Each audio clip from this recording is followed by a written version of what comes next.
Awesome, awesome. How you guys doing? Good. Doing well. Good. How are Awesome, you? Thanks for awesome. jumping on the call, Memo. Yeah, no problem. Anytime.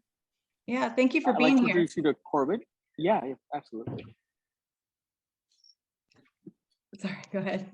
Sorry. Say that again? Yeah, no biggie. Memo, I'd like to introduce you to Korbin. He is joining us from East Texas Baptist University. Am I correct?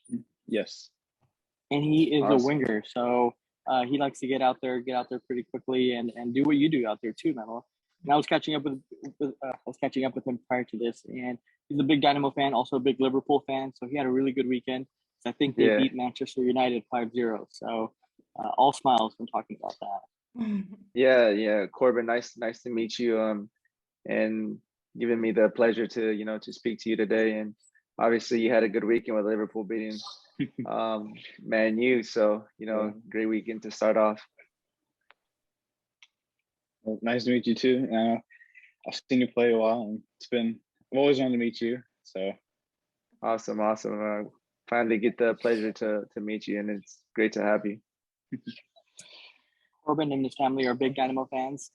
Before you jumped on, he was telling me how when his parents watched you kind of get more minutes and get more time, one of their biggest things was trying to get you the ball. I was telling Korbin that Memo agrees. We definitely want to get you the ball as much as possible. So walk us through kind of your career, Memo. I mean, what are some of the ups, some of the downs? What are some of the things that always stick with you when you think about your time here with the Dynamo? And what's the best thing about just kind of being a Dynamo player? Yeah, I mean, obviously, growing up, you want to become a professional soccer player, and you work to become that. And unfortunately for me, I mean, fortunate that I signed a pro contract at 18 out of high school, and you fulfill my dream. And obviously, as a young kid, you think, oh, you made it, and you deserve to play right away with the first team and get minutes. But unfortunately, that didn't happen. I had to go through a lot of obstacles. It took me 3 years actually to finally get some quality minutes with the first team with the Dynamo. And that started off when I signed my first contract. I did preseason with the Dynamo, and right away I got loaned out to a second division team in Charleston. And I was like, okay, maybe this is a good step in my career, a stepping stone to, get exposure at a pro level, come back and get more minutes. But at the end of the day, when I did that, unfortunately, again, I didn't even get to play a lot of minutes with the second division team. Sometimes I didn't even make the roster. I wasn't on the bench. I was in the stands watching the games. So for a young kid at 18 years old, it's tough for you, mentally, to stay focused.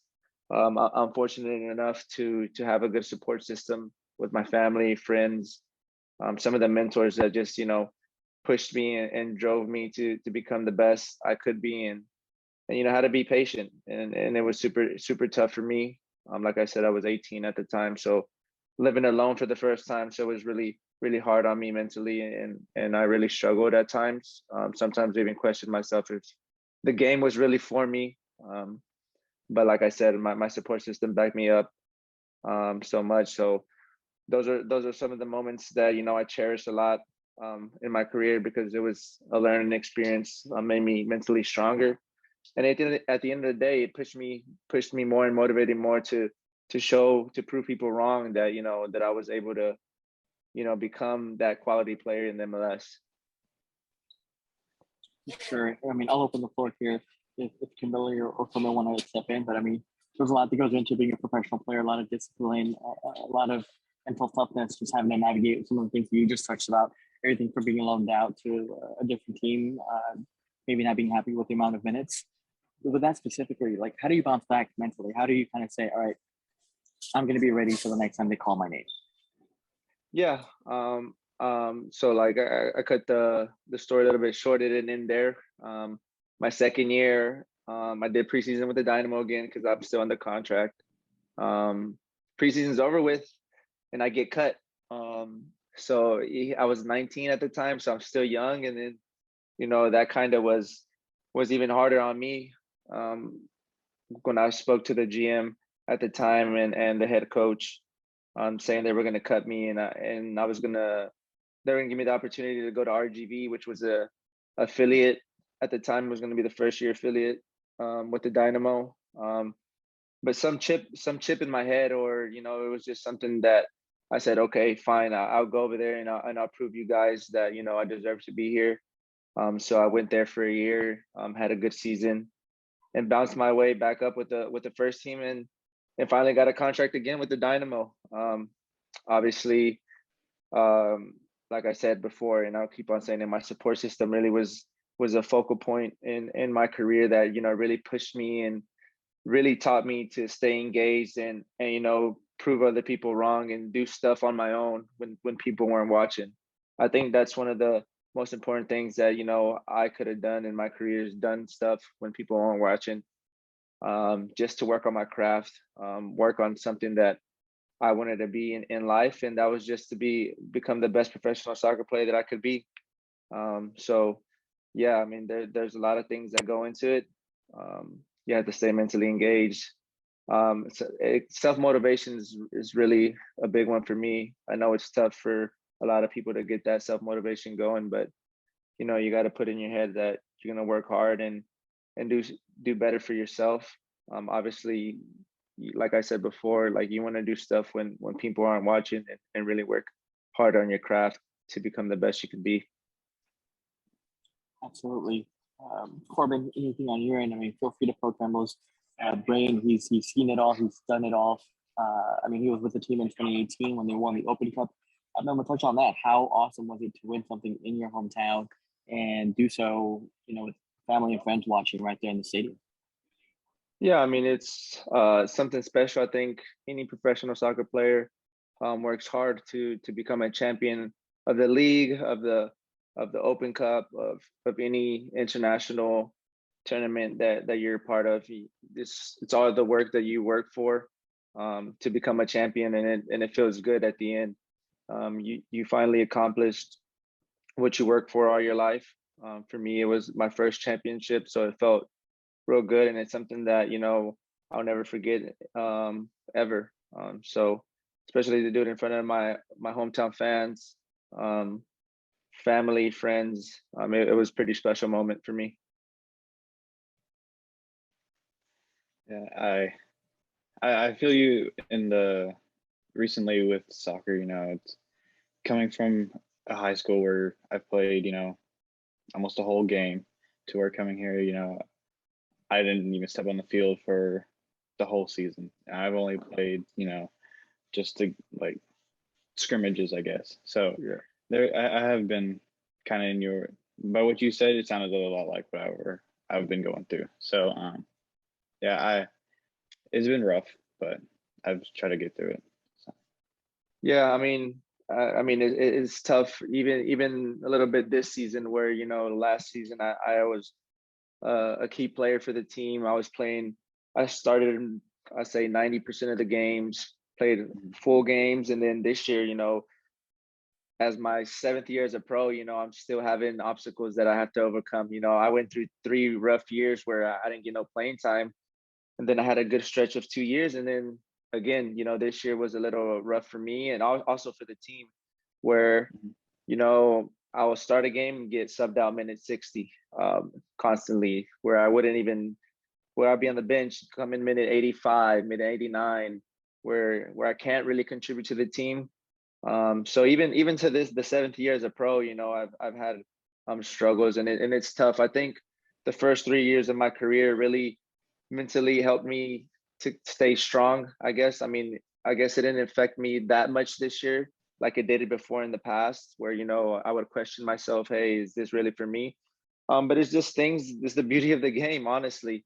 You have like you said, you're a key player for your high school team, and then you go to college, and it's a rough patch. I think for me, just keep working hard, and I'm a firm believer in that. A lot of people, as cliche as it sounds, yeah, you have to do it. It's something that you want to perfect. It's something that you love. It's your passion, and you got to continue doing it. And results will come in the end. But like I said, I've had 4 or 5 years of going through rough patches, and you're going through it 1 year. And I know it's tough because it's your first time actually experiencing it. But all I could say is, you got to really work hard and mentally stay focused. And also, I'm sure you have a good support system that really, really helps you to stay motivated. Mhm. Yeah. Memo, what about moving away from home for the first time? What was that like, especially at your age? Maybe Korbin can relate because he's away from home. He went to college to kind of do what you did, right? To pursue the next step in your career. How was it adjusting to just a new environment? For me, I mean, it was super tough. I mean, I think that was another obstacle that came with it. My mom would cook for me, cook meals for me every day, for 17 years. So moving away, it was tough. Just cooking aspect, just living on my own. Obviously, my mom did a very good job of, helping me stay disciplined. And I wasn't a guy that liked parties in high school, or never went out really, because my mom, really disciplined me. And I really didn't have time. I really was focused on soccer so much. But it was just super, super hard. And, I would call her every day, "Hey mom, how do you make this? How do you do this? How do you do that?" So for me, it was another learning curve in my career, just on the life aspect, not soccer. You have to be disciplined. You have to do things on your own sometimes that you've never done. But it's part of life. It was a learning curve for me, and I appreciate my mom so much for helping me go through that. Yeah, it's being away from home, especially 4 hours away. It's not like family can just come up here every weekend, or I can just go home every weekend and just see them. So being up here by myself, it's been rough every now and then. So yeah, like you said, not having mom's homemade cooked meals, Yeah, but I uh, know it's tough. it is very tough having only for what I'm living in right now is just only using a microwave, so it's it's been pretty rough, but I've tried to see through it and try to get past it. So Yeah, also, I mean, that's really what we can do as humans. We have to push. We have to do anything in our possible to just survive and do what's best for us. I would say also, like, I'm sure you have friends. I think friends that you meet up, where you're from, or where you're at right now, really kept me engaged as well. To try to forget the little things that that I focused on that were really important, that would really get me, not focus on what I was really going for. So just having good people around you really helped me as well. Memo, what about your teammates? As you navigated different teams, whether it was going up to Charlotte, RGV, even here with the first team, how big were your teammates and kind of building relationships there to kind of adjust to all these different environments? Yeah, good. I think from every team, we had a great locker rooms that we learned different cultures, from different countries, and you learn their culture a little bit, and you want to know more about them. So every locker room that I had was great. Just getting to know the people around me. Also you have the veteran guys that have seen the game for 10 plus years, 20 plus years, and ask questions. I ask questions. How do you do this, or what do you think about this? Just advice off the field, personal life, and then obviously on the field where you can help your teammates become the best they could be, and help the team win. I would say it's also important, to build relationships with them, and have great conversations with them, because you never know in life. You might meet up with them, and hopefully one day they can say, "Hey, Korbin's a great person. He might need a job, or recommend you somewhere." So I would just say, also, have good relationships with teammates, because you never know along the line, you might need them, or they might need you. And just to have a good image of yourself, saying, Korbin's a great guy. He's a hard worker. He's some guy that I really recommend to do for, you know, X thing that you're willing to do later on in life.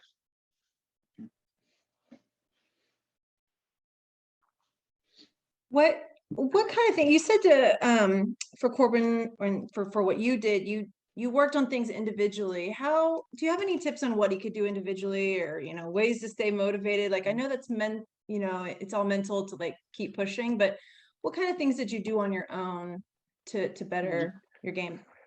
Yeah, I mean, I think it's actually as the things that I did were actually pretty simple. I mean, a U6, a U10 kid can do it, and it's just perfecting the way you do it.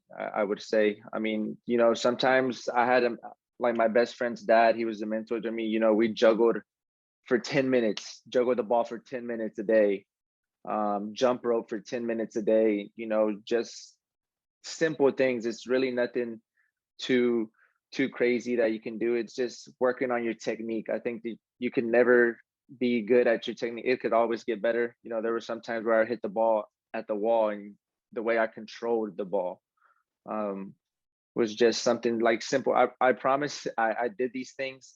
You know, they sound simple. I'm saying a U6 kid can do these things, and it's just helping your technique, because like I said, your technique can always get better. No matter what you do, no matter how far you made it, your technique can always be better. I mean, I put 3-4 cones on the ground and dribble, you know, through them with left foot, right foot, shooting at goal, with the laces, with the inside of my foot.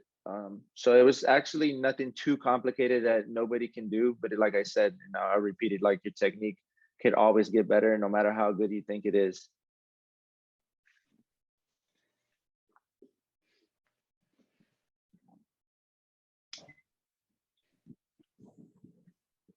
Awesome. Korbin, any additional questions? I could probably remember all day. He's used to me asking him all sorts of stuff. So I've gone through it all, rough, like super rough times to good times to okay times. I've done it all. Trust me, it doesn't get any easier when you make it to the top. I tell you that much. How did you get into playing like at the top league? Like, were you in an academy and then do they pick you, or do you choose? Yeah, so this is another story. Like, I could literally go on. Like, you can ask me anything. And so before joining the Dynamo Academy, I was at a club called Houstonians Football Club. They were just an inner city club that, you know, brought me home and made me part of their family. And I was there for 8 years. And it got to the point where the academies around the world was just going to be the next big thing. So our team had to split up, and we had to make a decision on, in Houston, there's 3 academies. It's Dynamo Academy, Rush Academy, and Texans Academy. So our club basically, you know, was going to split up, and we had to make a decision on which academy thought was going to be best for us, or which one we wanted to pick. And most of my friends actually went to the Rush Academy. There's no other academy that has a pro team other than the Dynamo. So as a young kid, I wanted to play with my friends. So I wanted to go to the Rush Academy. And my mom, she knows soccer, but you know, she didn't know, I would say, a lot about soccer, but she always knew the right decision for me. And she said, no, you're not going to go play with your friends. You're going to go play for the Dynamo. If you want an opportunity to become a professional soccer player, that's the best place. You know, we got into arguments. I cried, you know, I got into arguments with her. But at the end of the day, I'm here because of her, and she made the right decision. And it wasn't easy making it to the Dynamo Academy. We had to go to a tryout, over 500 kids, for a camp for a week. And out of those 500 kids, 10 were going to get picked to practice with the Dynamo Academy. So it was like a tryout for a tryout. So you got picked for a tryout for a Dynamo Academy. So, you know, the camp was over, where all the kids are sitting down waiting for their number to get called out. The 9th kid gets picked. I'm still sitting down, you know, nervous, you know, scared. I'm a kid. And luckily enough, I get my number. picked out as a 10th kid, and you know, I get a try out for the Dynamo Academy because it wasn't a for sure thing. And then from there, everything was kind of history. You know, I worked my tail off to try to be on the Dynamo Academy, and you know, luckily enough, they kept me around, and you know, I kept working hard, and I was one of the top kids of the Dynamo Academy. We had a very good team, but only certain kids got the opportunity to train with the first team in the summers, and I was one of the 3 guys that, you know, was able to get that exposure, which also helped me a lot to become a professional soccer player. So it was a long road for me. So I mean, that's how I really joined the first team, is by joining the Dynamo Academy, which wasn't easy as well. Yeah. Did you play for Academy growing up, or? I played for Galveston County youth soccer. Okay. So half of it was kind of like how you said. My friends from high school would go and play for Space City or something like a really, really good club teams and stuff like that. And I would just go and play with Galveston County, you know, because for one, my parents didn't really want to spend the money. I don't know if they didn't want to, but it was a better cost. And I still made more friends, you know, playing there, but the only bad thing was, like, you know, we didn't go to many showcase tournaments. Whenever we did go to tournaments, they would be like, you know, just kind of play. That's about it. So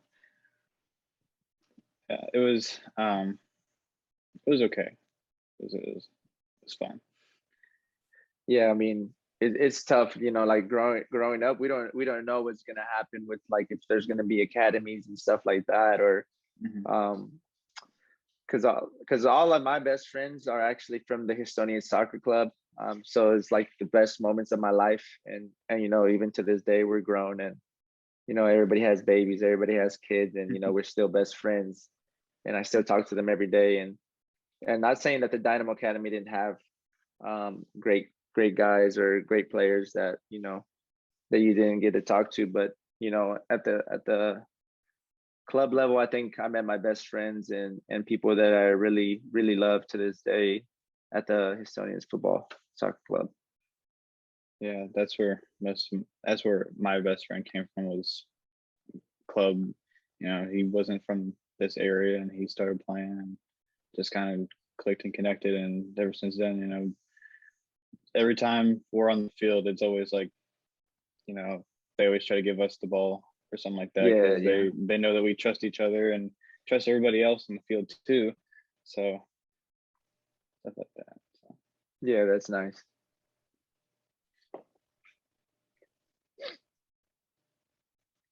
Any other questions? You know, feel free to ask anything, literally. What's it like? Quick one for you. Oh, go ahead. What's it like on game day? Like, just walking out there and having, like, I guess, a bunch of fans watching and cheering you on, stuff like that. Yeah, it's always a good feeling. I mean, I think definitely at home, you know, I still get nervous before every game. It's how to control those nerves for me. I think I make them into good nerves, I would say. But it's you know, every day you don't take it for granted. It's something every day you work for. You continue to work for it, and you always should want more. Like, I feel that, you know, just because I made it, I don't want to stay here. You know, I want to keep on elevating my game. I want to become the best player in the world. That's just my mentality, the way, you know, I grew up. But yeah, it's especially away from home when you see all the fans booing you, and you know, it's a great feeling. You want to go out there and perform, to show that you're a quality player, and that you also have a great team surrounding you, to help you win. But it's awesome. It's amazing feeling to be able to know that you work so hard, and you're finally at the point you want to be.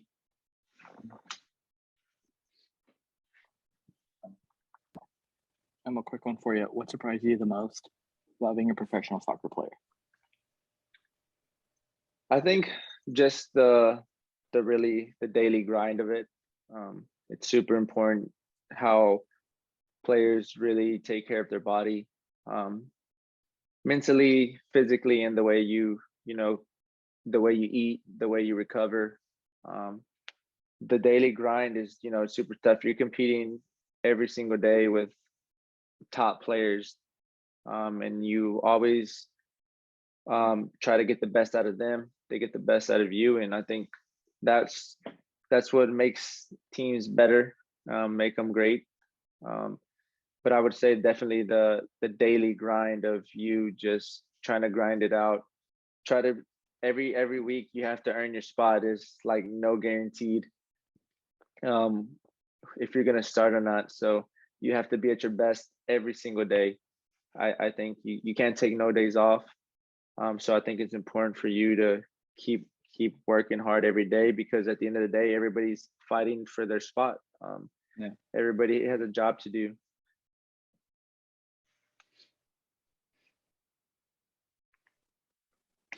Absolutely.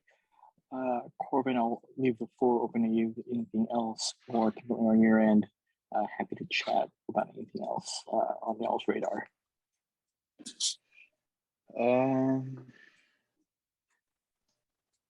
What's it like playing with the top guys, like guys who've been there for like years and like players like that? Yeah, I mean, I'll throw one in for that one. Okay. Let's give some examples about DeMarcus, some of the international guys that maybe Korbin might be familiar with, or Boney, some of the veterans that you've seen pop in here.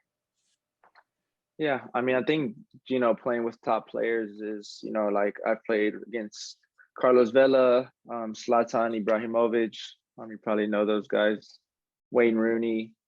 Obviously, I think you watch them on TV, you play FIFA with them, and you never know when you're gonna get the opportunity or to actually get it to play against them. And obviously, for those guys, if they've been on the international level, they've been the top guys around the world, and you look back and say, what makes them so great. Sometimes you go back and look at their games, look at the game that they played against us, and see you can take some of the things that they done on the field, and you're like, oh, this is why the guy is a difference maker on every team he plays for, and just try to maximize the most of what you can see and what you can get from them on their IQ on the field. So obviously for me, I've been fortunate enough playing with DeMarcus Beasley, Vicente Sanchez, Bonilla Garcia, who've been in the game for a long time and played at different international level. But like I said before, those are guys, that I really looked up to and got the most advice that I could, so I can use it on the field and off the field, and obviously pass it on with homegrown kids that come up through the academy and share my experiences and their experiences at the same time to them, and hopefully they listen and learn from it and become better players when they get the opportunity.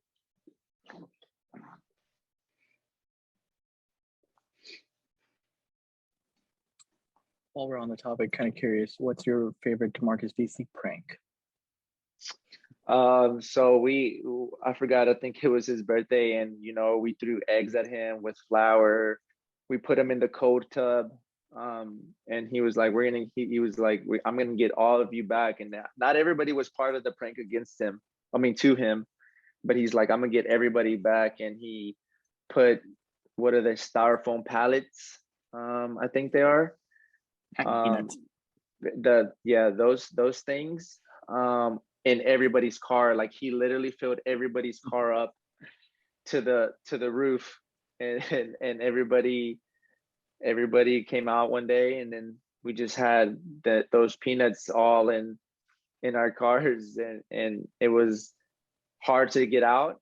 I mean, even like a year later, I found pieces of peanut or those peanuts on the side of my chair, on the side of my seat. But I think just the overall prank was real good, and I don't think it was cheap, because he got 27 cars that he had to fill up.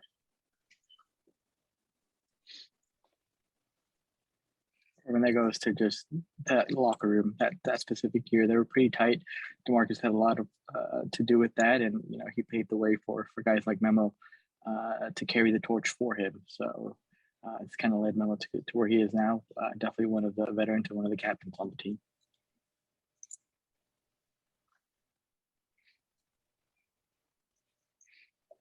Anything else? What is it like having to change, formations coming from like different head coaches, stuff like that a lot, how does that really affect how like the team is and how you play, how everybody else plays, stuff like that? Yeah, I mean it's a little transition, obviously. Like us, we started the year with a 4-3-3. And results went our way at the beginning, and then halfway through the season, we're 16 games without a win. And then we had to obviously switch formation because things ain't working. And I think as a player, at times you're gonna have to play a different position that you probably don't like, but you're like, anything that gets me on the field, I want to play. So I think some of the guys on the team this year, I think, played in different positions that they probably didn't want to, but you make the most of it and you try to do your best, because obviously we're soccer players. We know the game, we know how it's played, and we know that we want to keep the ball as long as possible. We don't want to get a ball away on the field, but it's just a matter of us learning our coach's philosophy and try to execute it as best as we can. Like I said, if they put me at right back or center back, come on, I want to play. So, I'll play those positions. And obviously you're a winger. You know how right backs play, you know how left backs play, you know how forwards play. So, I mean, if a coach, ever says, hey, we need you in this position because we think you're the best guy, then personally, my advice, I would say yes. I mean, that's just how I would think. I want to play on the field no matter what. But yeah, it's definitely a transition when you definitely switch formations and you have to adapt to it. Yeah, I playing a winger all my life, and then coming here to college, they switched me out to left or right back, either one. So it's going from crossing the ball, trying to score type stuff to, all right, now I have to defend and more defensively type. So it's been a change. Still learning the position a little bit more, but just the way how they want to play it and stuff like that. So yeah, kind of the same with me. I was as a attacking center mid, in like my first 3 years of becoming a pro. I'm playing left wing or right wing, and I'm like, why am I going to play these positions when there's the right backs and left backs in this league, or they're beasts, they're fast, they're strong. I'm quick. I'm not the fastest guy, and I'm not the strongest either. But it's now it turned into like a mental game to see what can I do to beat this guy on a dribble, or how do I get in behind him if he's faster, stronger than me. It becomes a mental game and try to see the best possible outcome to beat the guy. Yeah.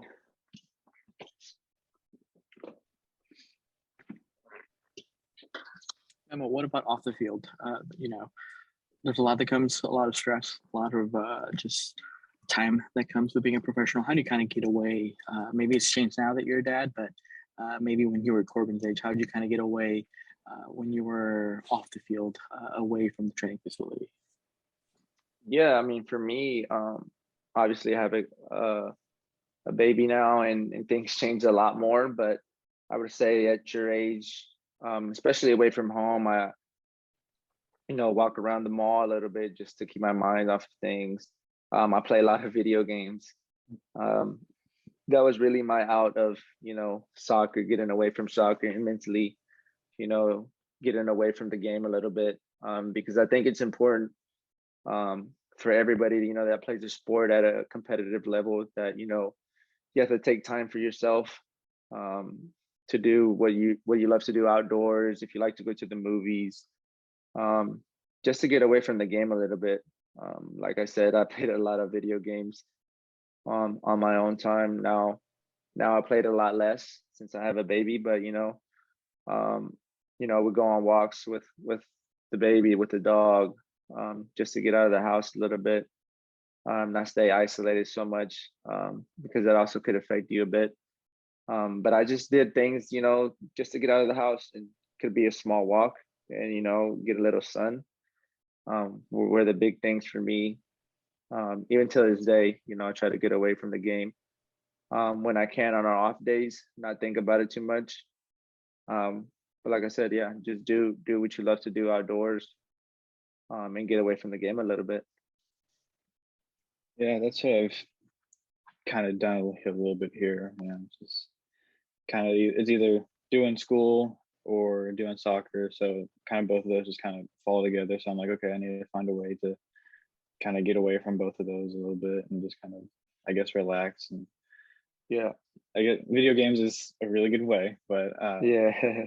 So yeah. Do you play Go Korbin? for. Do you play? Yes, I do. Oh, what do you play? Memo's big on Call what? of Duty? Fortnite? Yeah.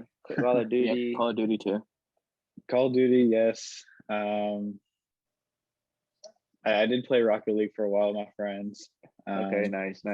Yeah, I did too. I just anything that just interests me. So yeah, nice. I used to be big into FIFA, but I haven't really played it as much anymore. But yeah, I really try to stay away from FIFA. I don't even own the game. Yeah. I would play it if like my friends would say, "Hey, you want to play FIFA? Play me." Like I know how to play the game. I'm not great at it, but I try to stay away from FIFA and not play it too much. Yeah.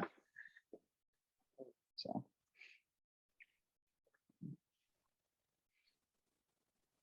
Yeah, we've had Memo join us for a few FIFA things, and I think when Christian was here, he did.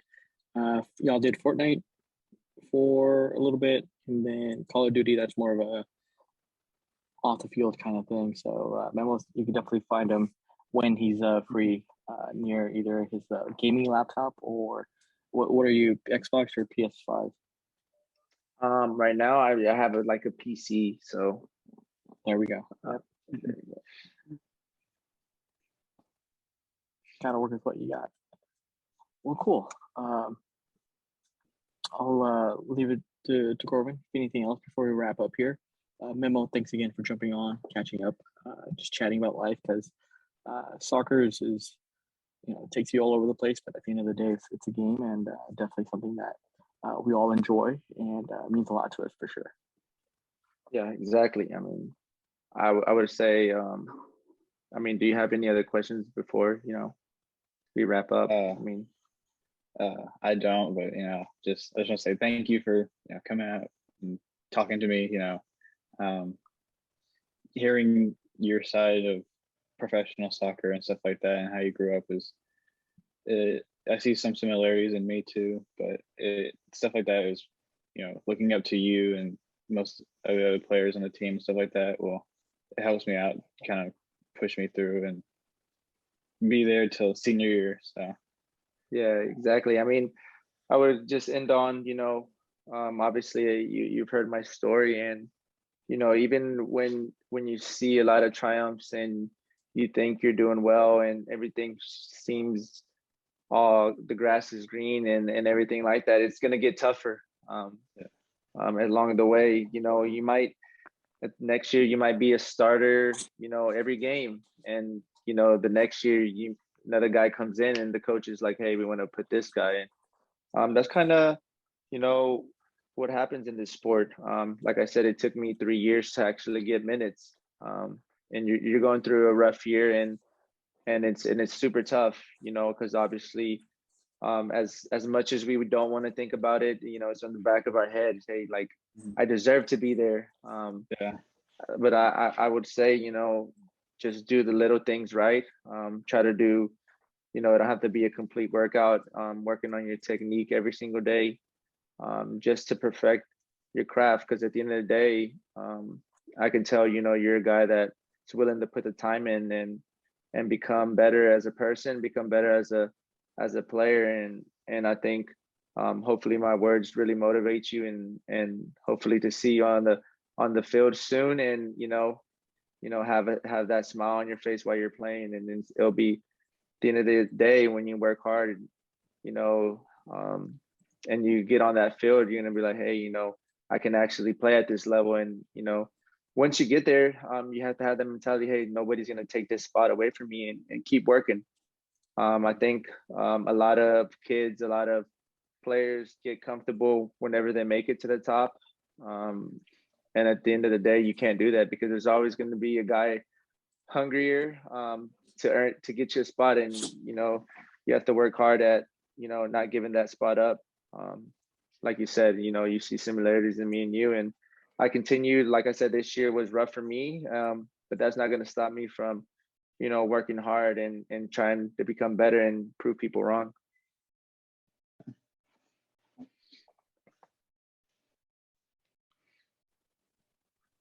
Absolutely. Looking forward to seeing you out there on the field on Sunday, Memo. Korbin, when do you guys play next? Do you guys have a few more games left? When do y'all play next? So we play this Friday and next week, I think on Tuesday, and then throughout the weekend. Okay, nice. So wishing wish you the best of luck with that. Yeah, for sure. Thank you. Thank you. Memo, thank you so much for talking with us, and Korbin and Edgar, thank you so much. I don't know anything about soccer, so I know I couldn't have moved this conversation or asked any questions really. So really appreciate you both giving us your time and all your insight, and it means a lot to us. So thank you so much. Yeah, no worries. You know, it's an honor for you guys to have me, and you know, anytime when you guys need it, Korbin needs advice, you know, obviously email away, phone call away, that you know, I'll take time to give advice, or you know, to speak to him if, you know, one day he's down, because everybody has those down days, and you know, have that person, you know, to cheer you up is something that some people need. Awesome. Anything else, Korbin? I think I'm good. Okay. All right, thanks, Korbin. All Appreciate right. you having me. Thank you. Wishing you the best of luck in soccer and in life, and you know, hope to see you soon. All right, thank you. Yep, thank you. See you guys. Bye. Bye. Thanks, Korbin. Thanks, Memo. Thanks, everybody. See you, Edgar. Thanks, Edgar.